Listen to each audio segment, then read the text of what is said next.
We do a garden walk tonight. We've had some rain the last couple days, so good time to take a look at how things are coming, and also some reminders for me of what I got coming up. So first, this is the east side of the property, these patches. This is the part that I worked once and then put the harrow over. Horrible idea. It needed to be tilled a second time to bury these weeds. You can see all the grass. The good news is some of the beets came in, the rest was choked out by the grass.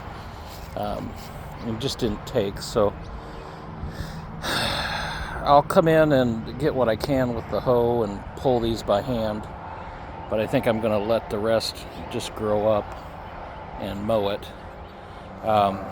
We've got supposed to be 3 rows of beets, and you can see 2 came up.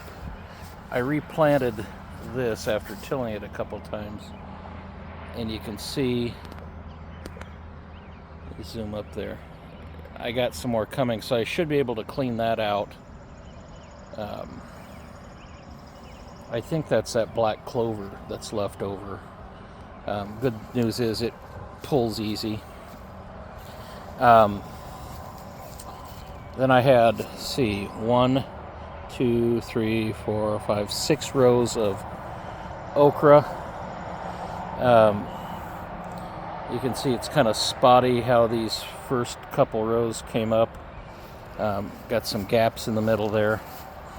Just, it needed to be worked, tilled a second time just for good preparation. There was just too much that came up. I don't like it.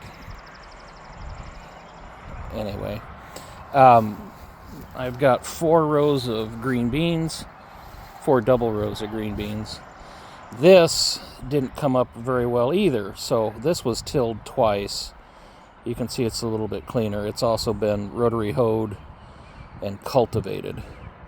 Over here, because the okra was slow to come up, kind of got them on top of each other here, but I'm going to clean these up. It'll still be a nice little patch for the okra. And this should clean up and have some really nice green beans. You can see out here this green that's just mowed. That's that black clover. Excuse me, black oats again. Really like that stuff. There's some more of the purslane. It's everywhere, and this year it's delicious. I tried some of it. It's very, I guess you could say it's bitter. It's lemony. It's got a really nice fresh taste. Here's another row of green beans I put in. And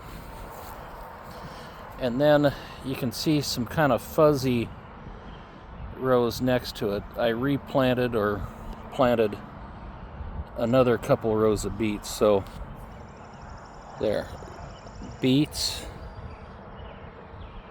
and then you come over here, another twin row of beets.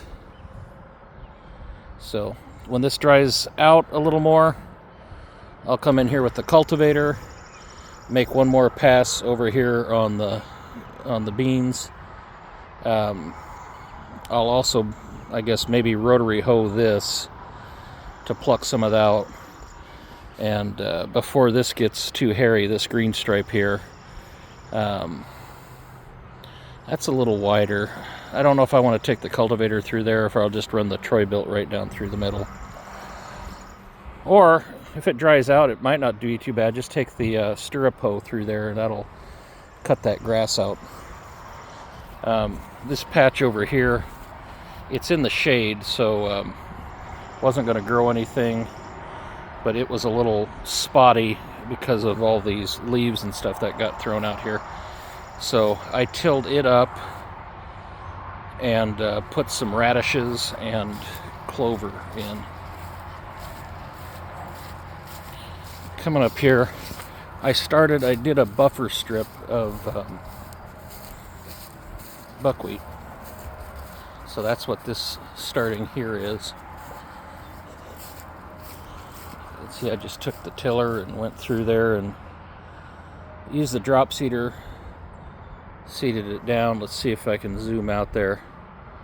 You see I had a gap there where those black oats were doing pretty good, and then laid another buffer strip of the buckwheat. I don't know how much more this corn's going to get sprayed, but if it does, that buckwheat should help with the buffer.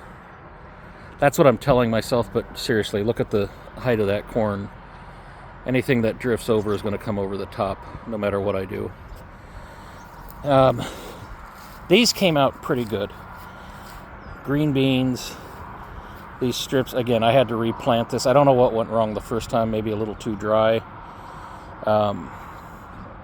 I ran the cultivator through here.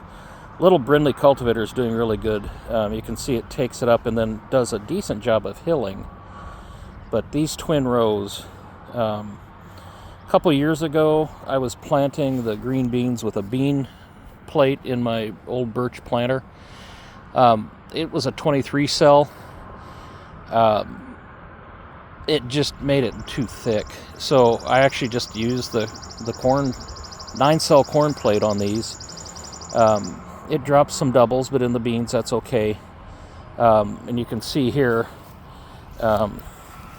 it drops, use my foot here, but it drops a seed about every foot, and then alternates back and forth. So I got a few places there where that missed. There it missed too, just the way the soil was that evening that I planted, but came up right. You see this side, I lost one of my boxes, meaning the cover came off, and so actually I drove a little too far. You can see the second row got into the grass a little bit. Yeah, and here's the one where I lost the box, meaning my the cover fell off and I didn't have any seeds. There should be a second row in that twin row, but they'll do fine. I'll go trim this grass up here with the mower, but I went through with the action hoe, cleaned up everything on the inside.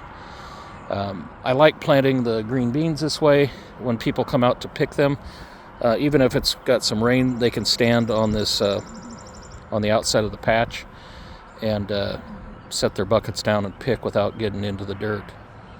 So I think I'll do it more that way next season as well. This is the third to the last patch of corn that I did. It's coming pretty decent, but on this side, this was tilled twice, but I've still got a lot of grass in here. Last year this did good. This was my last patch.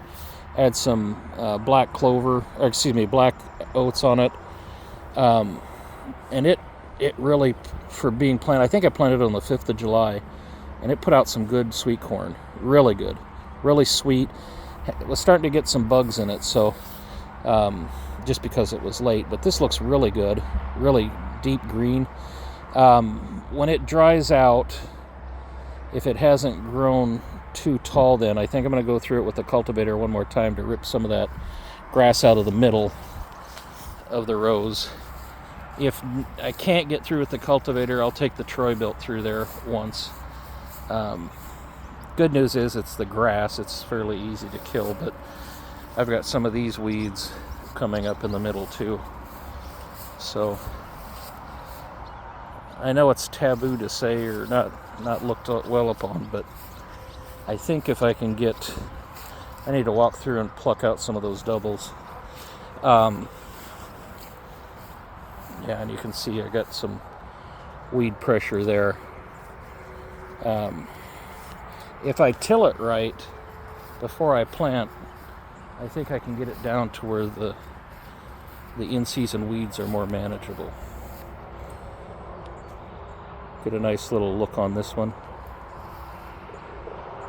And then we'll do a part 2.